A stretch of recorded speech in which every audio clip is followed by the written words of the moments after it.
சோர்ந்து போய் வந்திருக்கிறீங்க, என்னால வெளியே வர முடியுமா, என்னால வெளியே வர முடியுமா, இந்த கடன் பிரச்சனையில இருந்து என்னால வெளியே வர முடியுமா, இந்த வியாதியில இருந்து என்னால வெளியே வர முடியுமா, இந்த போராட்டத்துல இருந்து என்னால வெளியே வர முடியுமா, ஒரு வாடகை வீட்டுல இருந்து ஒரு சொந்த வீட்டுக்கு போக முடியுமா, இப்படிப்பட்ட வரங்கள் எனக்கு கிடைக்குமா, அபிஷேகம் கிடைக்குமா என்று கேள்வியோடு இருக்கிற சகோதரனே சகோதரியே, சாத்ராக் மேஷாக் ஆபத்நேகோவை கர்த்தர் அக்கினியிலிருந்து வெளியே கொண்டு வருவார் என்றார். உன்னை கூட எப்படிப்பட்ட பிரச்சனையில போய் கொண்டிருந்தாலும் கர்த்தர் வெளியே கொண்டு வந்து அற்புதத்தை ஆண்டவர் செய்ய வல்லவரா இருக்கிறார்.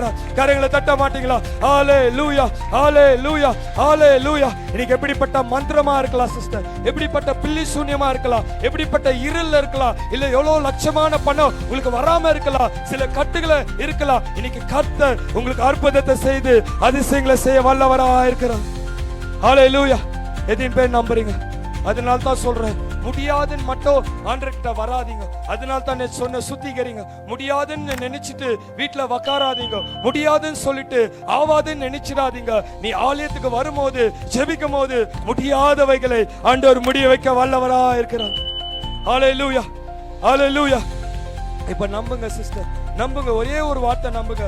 சாத்ராக் மேஷாக் ஆபத்நேகோவை ஆராதிக்கிற தேவன் அதே தேவனை தான் நான் ஆராதித்து கொண்டிருக்கிறேன். அவர் எனக்கு அப்பாவா இருக்கிறார். அந்த தேவன் அவங்களை விடுவிக்க வல்லவரா இருக்கிறார் என்றார். என்னையோ ஆண்டவர்